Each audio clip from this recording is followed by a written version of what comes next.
Hello, everyone, and welcome to Toku Portal Podcast. I am Ryan with me is Drago. just the two of us tonight. King's having internet troubles, but she sent me her cliff notes. Welcome to Power Rangers Beast Morphers, Episode 4. I keep wanting to call it Episode 3, but it's Episode 4. Uh, so, we open up with a shot outside the Morphex building place, and it occurred to me this episode that every episode starts with that same outside shot. Uh, it's Valentine's Day, and the Rangers have received quite a few gifts from their fans in the city, and Ben and Betty are, carrying them into the building. When, hey, there's a bee in here. Ben fails to get rid of it, and the two start trying to chase it and then end up being chased by it because they're actually scared of bees.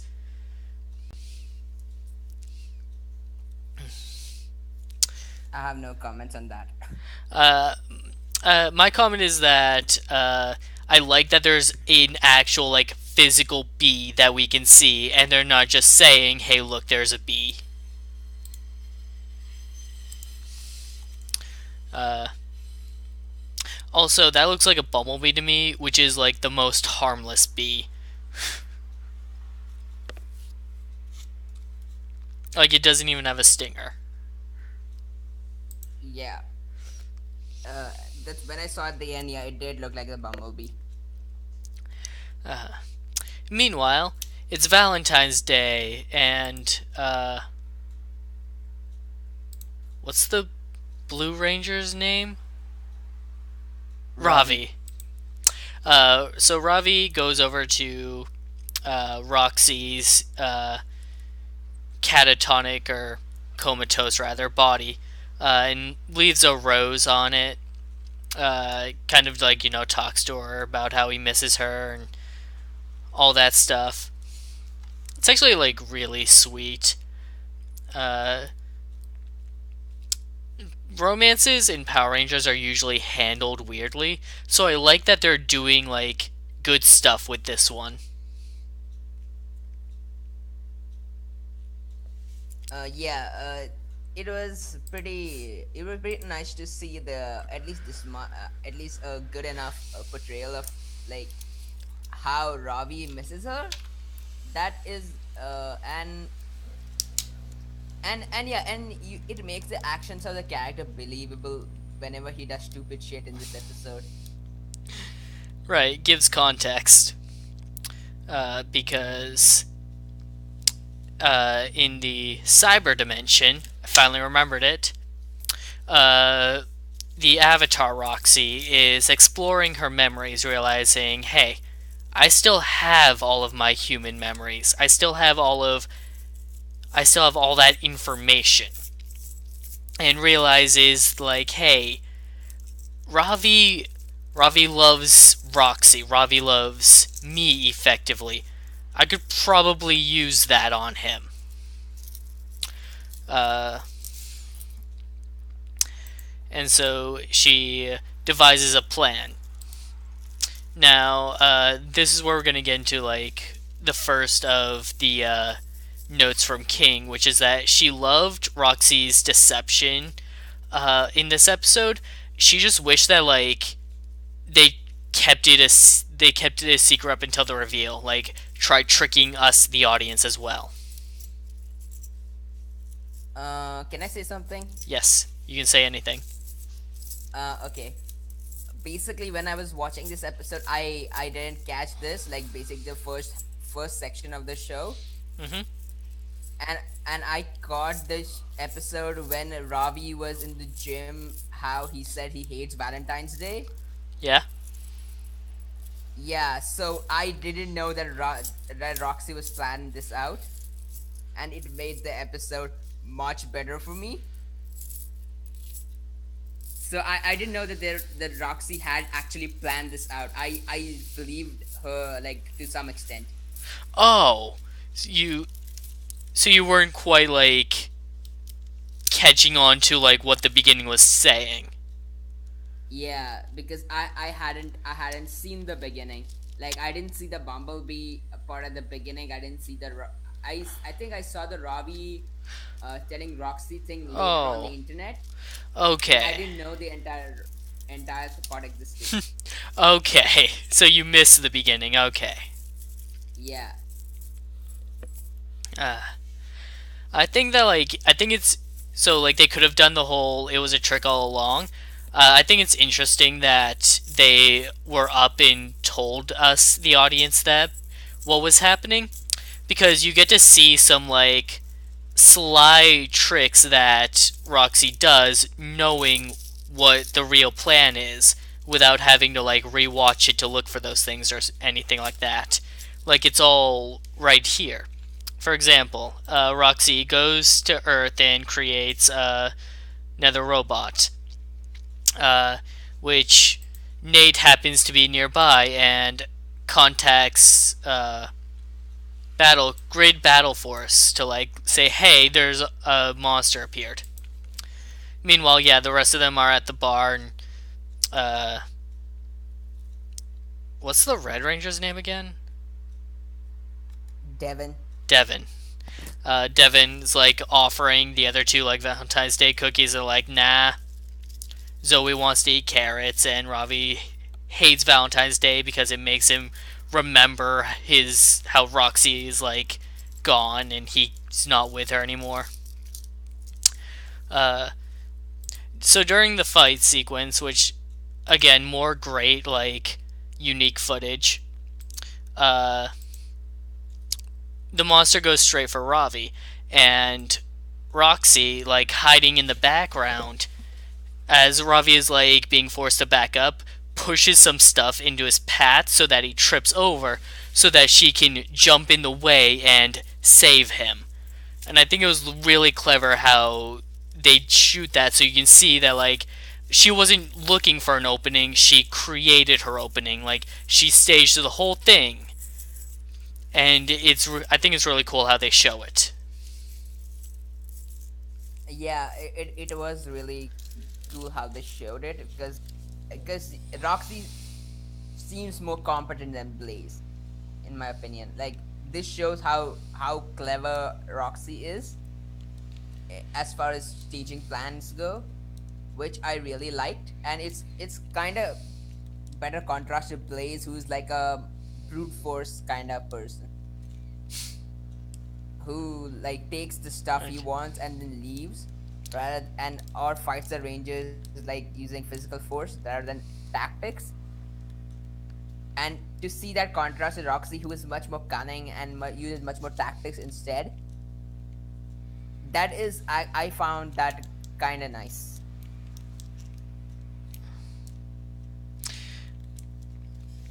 Uh, so back at the base, Commander Shaw kind of goes all mom mode with Nate because he was in harm's way. And that's a quote from King, not me. But I still kind of agree with her. Like, what were you even doing out there, anyways? Like, he was out in the city just living his life. Like, he didn't go looking for the monster. But regardless, because he's kind of like the entire Brains Beyond Grid battle force, she sees him as too valuable to be in harm's way and doesn't want him leaving anymore without a bodyguard, or as he sees it, a babysitter.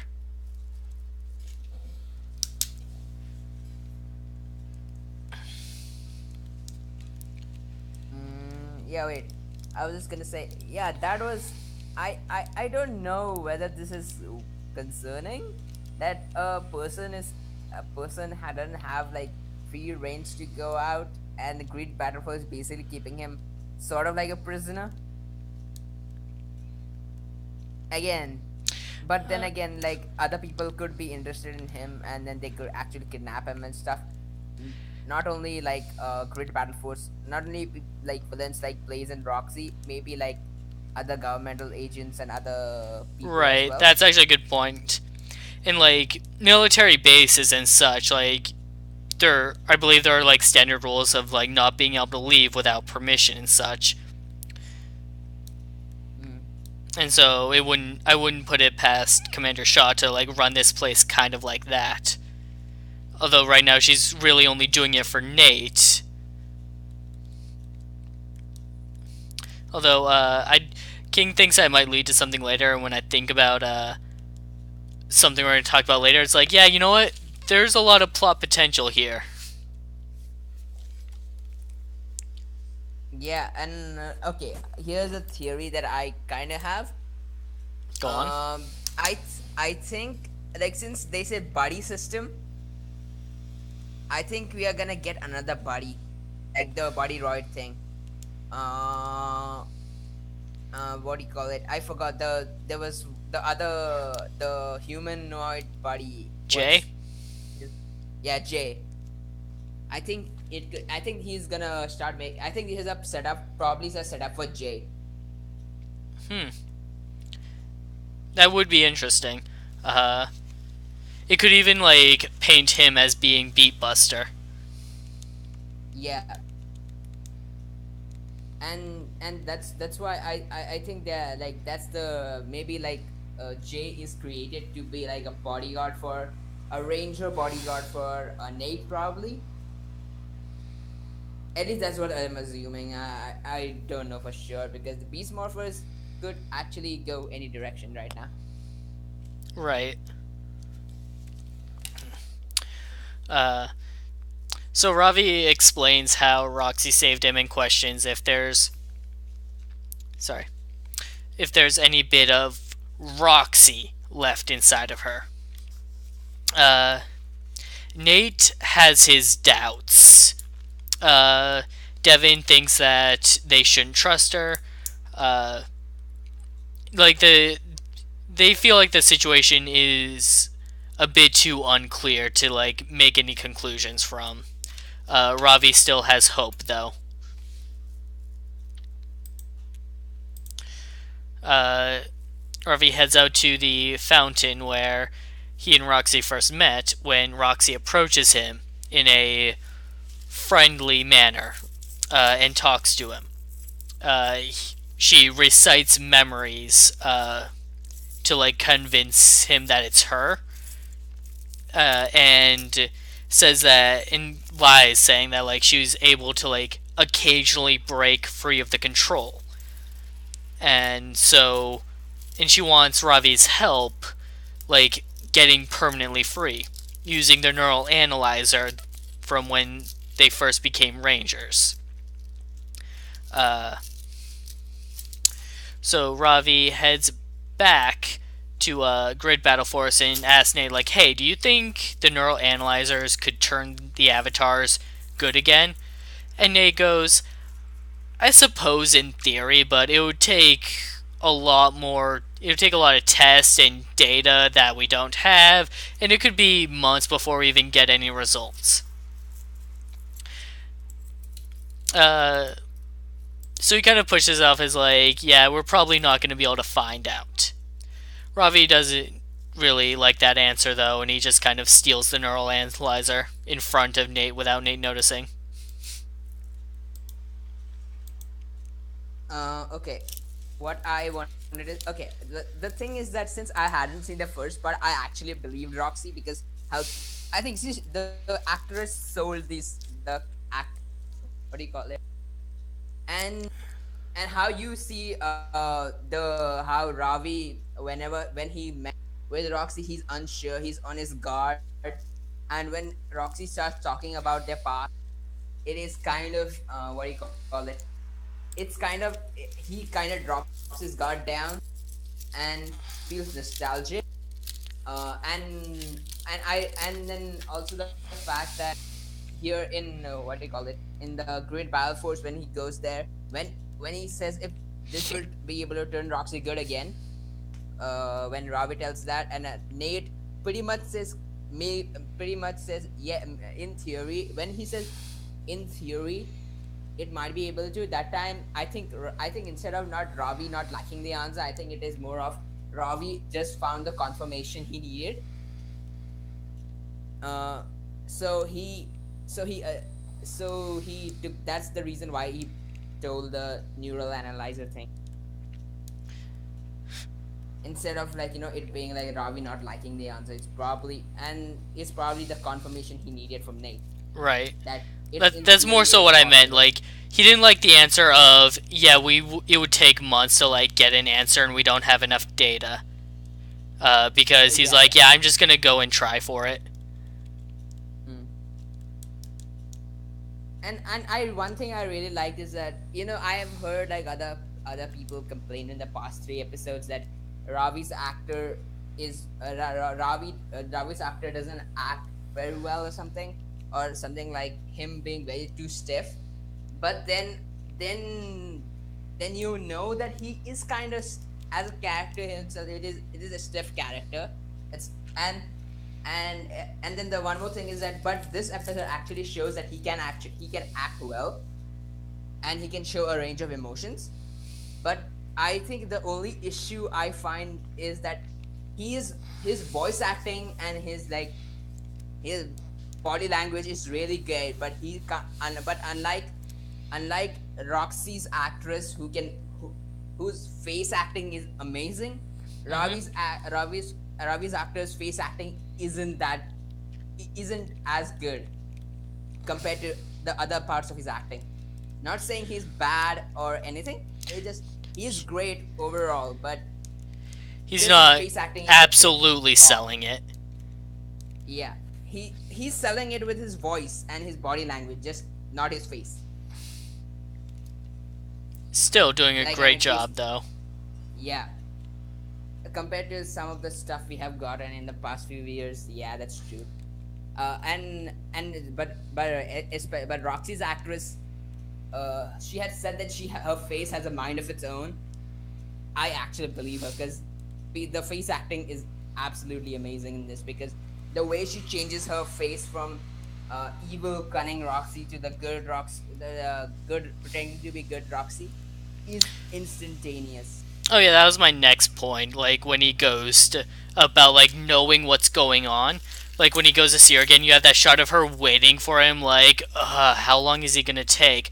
Like clearly, like still evil and such. And then as soon as he shows up, like, bam! Like the innocent, like I'm in need of help look is right on there. Yeah. Uh, so he brings the neural analyzer. She uh, connects it to her computer, and then the monster shows up and holds Ravi down while she goes to put it on him so that she can convert him over to the evil side with them. Uh, Devin and Zoe were looking for uh, Ravi and asked Nate if he'd seen him, and Nate's like, nah, well, yeah, he was just here asking about the neural analyzer, then realizes that's missing, and knowing Ravi's past history with Roxy, they figure like maybe he went to this fountain. Also, I missed the part where Ravi did only break up with her because of the rules of Grid Battle Force and not his own personal thing. So he's just being a stickler for the rules, but he actually like misses her.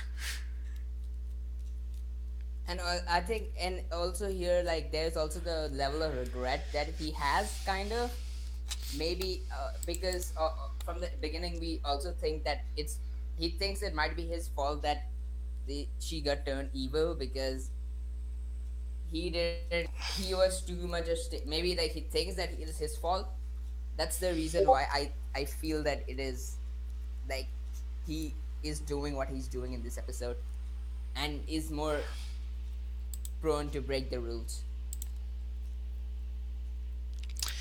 Uh, oh, that's one of King's other points too. Is that she is wondering why Ravi didn't get as much flack for breaking the rules as he she expected him to for what he did in this episode.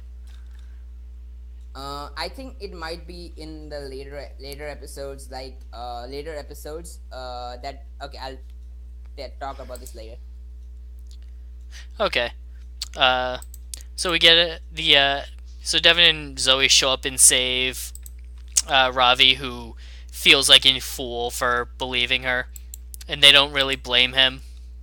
Uh, Another great fight scene. Like one of King's points was that she loved the fight scenes, and I agree. Like they're great. Zoe calls in for backup, and Snozzle or whatever his name is like, "Hey, bring me the neural analyzer." So she does, and then he sends in a giant robot monster version of the shovel monster. Uh, so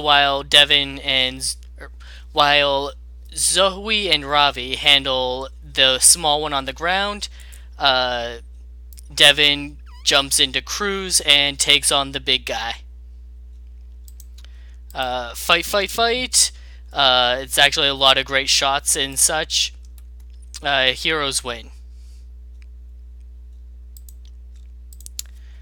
Um, so in the cyber dimension, uh, what's his face is like sucking up to Evox, saying like, "Yeah, I've got now that I have the neural analyzer, I've got the perfect way to get you out of there. Like, you're gonna be thanking me for it, not those avatars." And like Zoe and Blaze, Roxy and Blaze are like listening behind a rock, like what, like what is that guy doing? Like, there's a lot of inter fighting going on in the with the villains. And another point from King is that she's liking it so far. I'm kind of liking it too. They're not really getting along here because they have all conflicting personalities and such. So this isn't a group that would work together. So I like that it's not.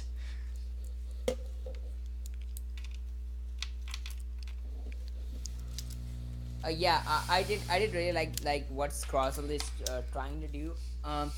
From my theory at least, I kind of feel that I think Scrozzle is trying to build him a body or something, like how they did with Benjix in RPM. Uh, which is something that happened with Messiah as well in Go Busters. Go Busters, yeah. So I think they are trying to use this neural analyzer thing to build him a body, which I don't know. It's kind of interesting in my opinion.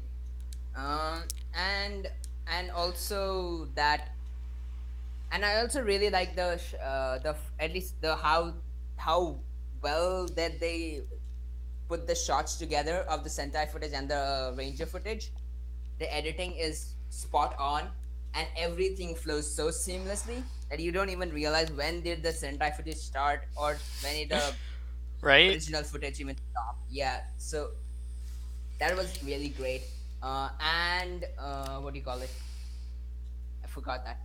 And I'm really interested in what's gonna happen next episode because I feel that the neural analyzer thing is gonna come back later, and Ravi's gonna get punished for it. Because Oh yeah, you think that's they gonna get his comeuppance when it becomes relevant again? yeah. So because at least in my opinion, like in Beast Morphers, in like whatever is set up in one episode does come back later. Like in the first episode, they set up the bicycle thing. It came back in episode 3. Now they set up the what do you call it? They set up the Ravi Roxy thing in the episode 1, and in episode 3 now it came back in episode 4. So and I think I think there are other stuff that is gonna come back as well from the previous episodes. Like, So I believe that whatever happens in this episode is gonna have some consequences. so like it's not just that the neural analyzer is gonna come up again. It's that Ravi is gonna kind of get in trouble for stealing it in the first place. Yeah, but it's not gonna happen in this episode, but later one instead. Because in this season, unlike other seasons, like where the villain has all the resources and all the power, in this season, villains are the underdogs, kind of. Right. Like, Like they don't have. if the Rangers had one successful fight where the enemies did not get any more facts, then the villains would be unable to do anything the next episode. Yeah. So that's the thing about this season is that the villains have ba- barely any resources to actually function. That's the reason why like there's no, you don't get fights. Like in other seasons, you have to make excuses or you have to. It's all part of some great plan or something like that. But in this season, it is like basically the villains literally can't send an army or like can't send like 100 monsters at the same time because they don't They have don't. enough morphics. So yeah. They straight up don't have the resources. Uh,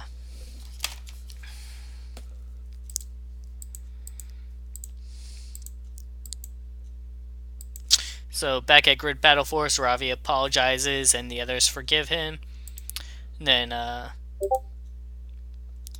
Commander Shaw explains like, "Hey, a bunch of Valentine's Day gifts came in for you. Ben and Betty were unloading them earlier. Uh, oh, and Zoe, these flowers came in for you." And then we get like a shot of like Nate watching her get the flowers, so it's clear like he gave them to her. Which comes to King's final point. She she like is approving of this. And like I was saying earlier, like I like how they're handling relationships in this show. So I'm also like on board for Nate having a crush on Zoe. I'm as well. And then also the fact that it actually gives context to why Nate was even bothering to build a bicycle instead of doing his own work in the previous episode. Right.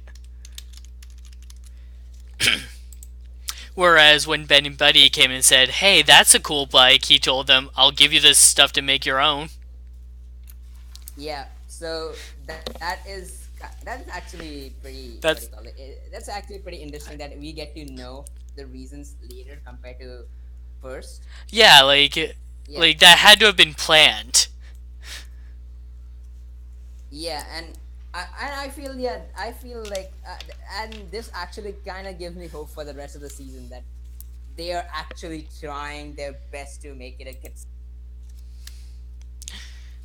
And then the final scene is Ben and Betty still chasing that pesky bee, and they set up like a huge strip of fly paper in the middle of like a big room to catch it. And while chasing it around the room with fly swatters, they both end up on opposite sides of it, with not one, but two bees landing on their noses when the Rangers walk in and let the bees out into the rest of the facility. Mm, okay, so that was a pointless. Like, it was But very again, pointless, but like, and at first I was like, this is going on longer than I thought, but then I was kind of like getting into it, like, yeah, you know what? I'm down for this. yeah, I, and also, okay, I just okay, wasn't I like, found it strangely. sorry, go on. Shit. Okay, I found it strangely relatable because whenever flies or insects come to my in my room during the evening, because there are a lot of trees outside, it gets very hard to chase them out of the house. Right? So I could relate, but it just didn't have anything to do with in this episode, so that was kind of a negative for me. But again, it's fine. I like I was like getting into the scene itself, but I wasn't a big fan of like the physical way it ended, like with the shot of them groaning. It's like, you know what? Not everything about this was a winner, but hey, I don't mind the like effective like filler content in the episode. So I was thinking about how like we don't have the Megazord yet, and like while a good chunk of this episode was devoted uh like a mech fight, we didn't get a whole lot of that, and we're not still not going to be seeing a whole lot of that for a while because it's still going to be a few episodes before they actually combine their mechs together and make the Megazord. I feel like at least because it definitely seems like they're trying to use as much of like it definitely seems like they're trying to like follow something of like the Sentai's pattern, even if they're like not doing this exact same episode structure. I feel that they are actually doing the opposite of. I mean, other than the Megazord fight thing, I think they're trying kind of doing the opposite of the Sentai. Well, like I mean, Uh, like so they're not like building up the mechs the way Go Busters was, but what I mean is that like they're still like taking their time in like introducing the Megazord. Like they're using like what stock footage that doesn't before it comes in first. yeah, yeah, that actually that I agree with. But again, there's one more thing I wanted to mention is that in this past 4 episodes, I think when I was discussing this with a friend, we saw we saw the Go Busters was most focused on the computer aspect of it. Here we are more focused on the animal DNA aspect of it. Right. And then you and then in Go Busters they're like absence of parents. Here parents are really seen as Yeah, important they're people. prominent. They are very prominent. So it's kind of like the opposite of Go Busters. But yeah, I I get what you think mean. in Go Busters enter and escape they come much later. Here Blaze and Roxy are literally there from the first episode. Right. Like in like all those regards, it's the opposite. I just meant that like they're following the same like kind of pacing where with the build up to the Yeah, Megazord. I agree. And I feel that when we see the Megazord for the first time, it's gonna be a big deal. Yeah, in Go Busters, it wasn't that big a deal in the episode where you saw it for the first time because it was mostly just Red Buster learning the lesson of hey, trust your team and don't try to do everything by yourself. But I could definitely see Beast Morphers here doing something a bit more significant with it. Mm. So yeah, that was a good episode. Yeah, final thoughts. Another solid episode, and yeah, like I said last time, it feels good to be watching Power Rangers again. Great job, Hasbro. Like for real, you're doing an amazing job. Yeah. At least like I really am glad that y'all put the people who actually give care about the show in charge. And since Saban is not there, and also the fact that Saban was the thing that was holding this entire team back because it's almost the same the team as Ninja Steel. We can't do Uh, too much unique stuff because we gotta like save our money and such because toy sales and all that. It's like then Hasbro walks in and is like, here's your budget, here's your budget, here's your budget. I mean, it's not. I'm not saying it's like the greatest budget, but two things is that they're using the budget effectively, and second thing is that, and then another thing is they do have enough budget to actually do things well. Unlike Megaforce, where they spend the entire budget on recreating the Sentai set and bringing back the past actors. Like So yeah. it is a thing of wonder watching a scene from like say Shinkenger and then watching that exact same scene from Power Rangers Samurai, but it's infinitely worse somehow.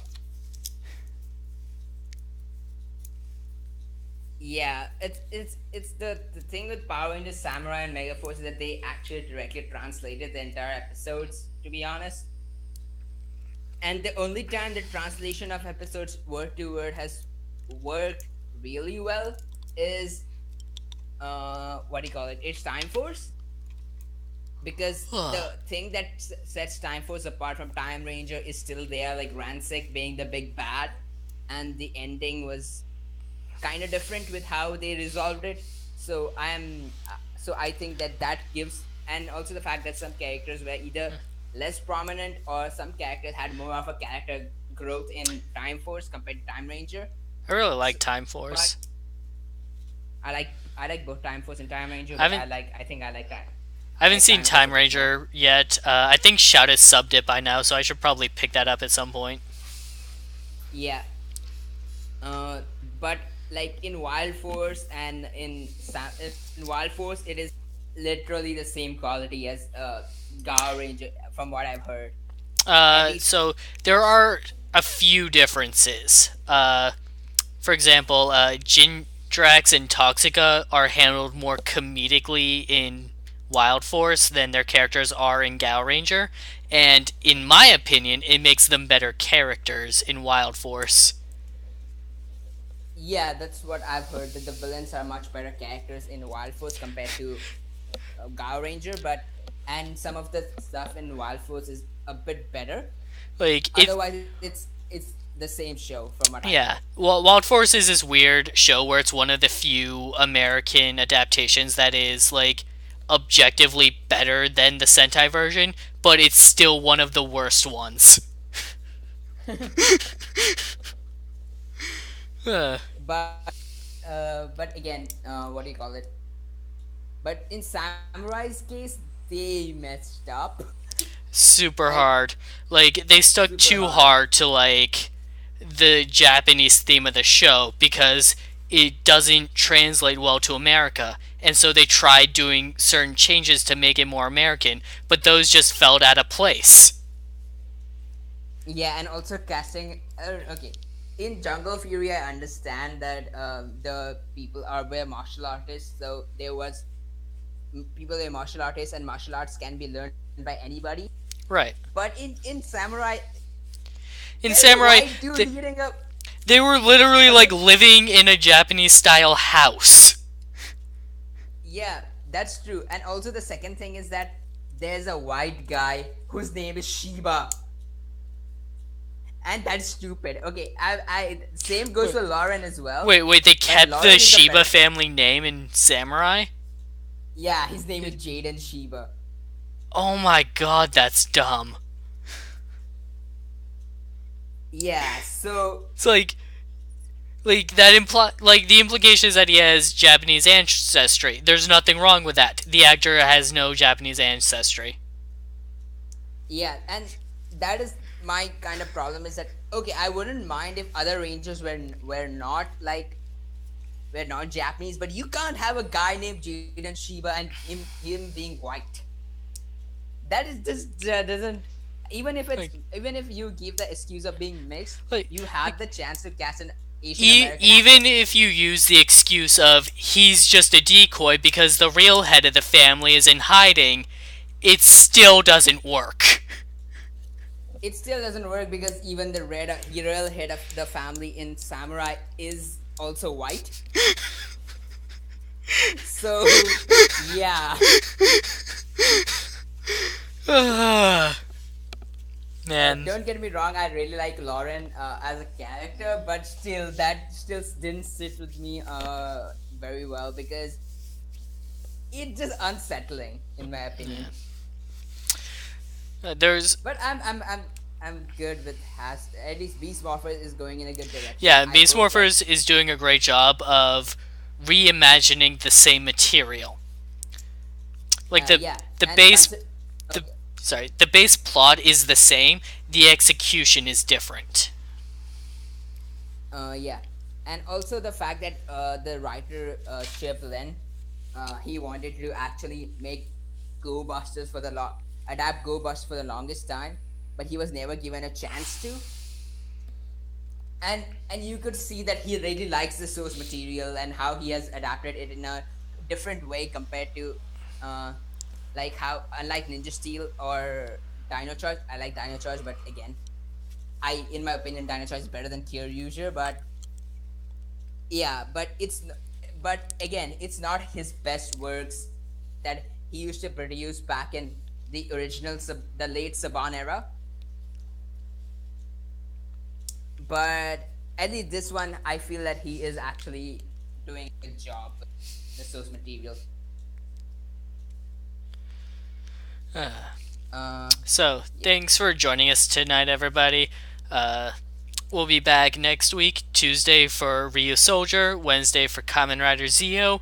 We're gonna talk about Blade a bunch more, and we'll try not to do another 2.5 hour podcast. And then next Thursday for more Beast Morphers.